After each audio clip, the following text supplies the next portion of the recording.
So this is an update on my steel ceiling liner panels and insulation. As you can see, putting it up. Here's a drywall hoist. I'm doing it by myself, so I made this. Drywall hoist is only like 150 bucks on eBay. These are 18 foot 3 inches sheets.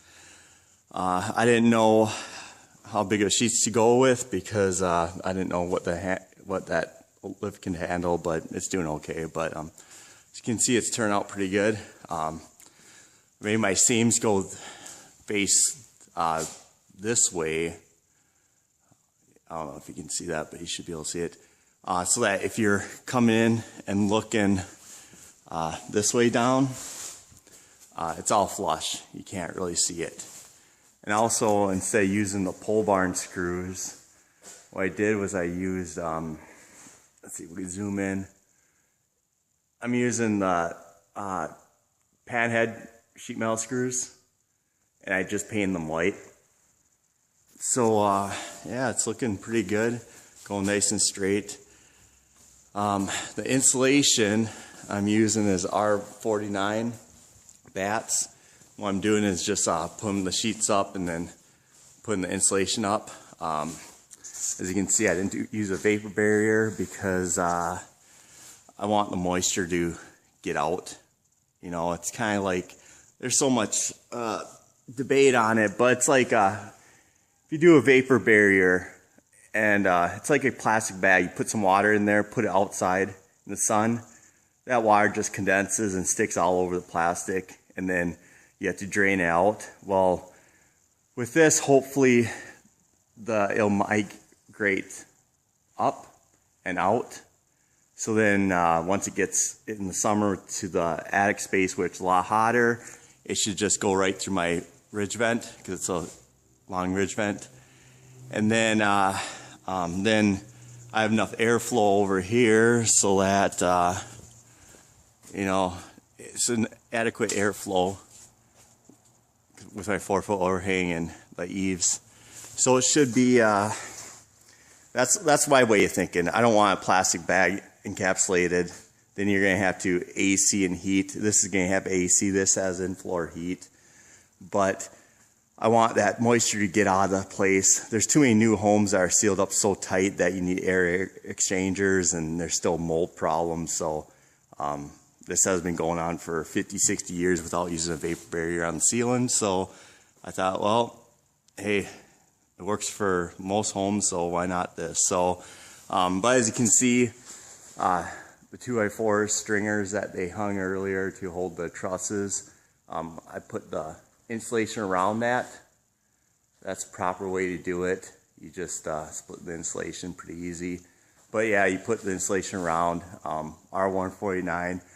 I may, in the summer, go and do some cellulose fill, blow some fill in there just to fill the seams. But that'll depend on how warm it is. But I went 18.5 and then, or 18 foot 3 inch sheets, and then I did a 7-foot sheet on this because I just didn't know how easy it was going to be. But yeah, it turned out pretty good. It's nice and smooth. This is, you're going to see all the gaps, but the other way you can't see the gaps. And also, these are going to have lights on them right there. So the lights are going to be covering up this gap. So it should be looking pretty good. But yeah, so I just want to give you an update on it. This is my in-floor radiant heat. I got to pipe that, but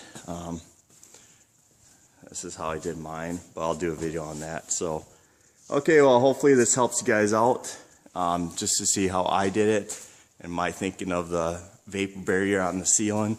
On the walls, I'm going to use a vapor barrier because vapor air barrier, 6 mil clear poly, just to do the walls. But any moisture, I want it up and out of here so it's not in this area. So, okay, guys, well, hopefully that gives you a quick idea.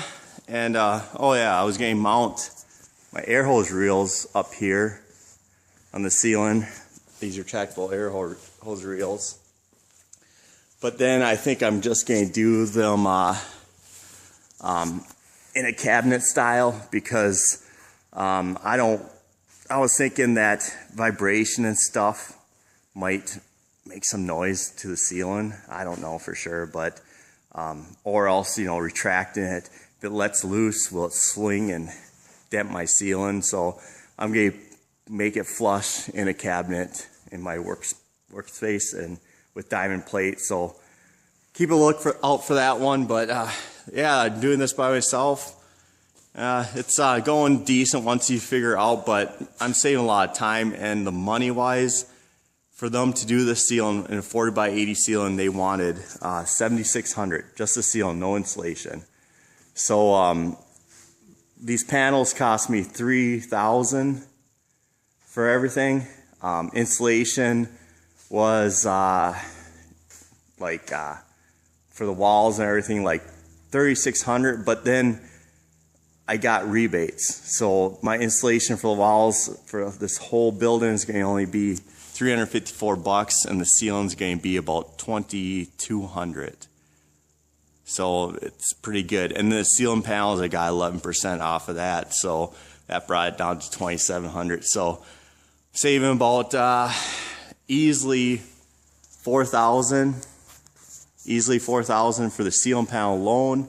And then with the insulation, doing it myself, for R49, I'm probably saving at least a couple grand. So if it takes me a month to do it, that's fine with me. But yeah, so I'm gonna sheetrock the walls. So keep a subscribe and keep a watch out, because the finished building will be pretty good workshop. So thanks for watching.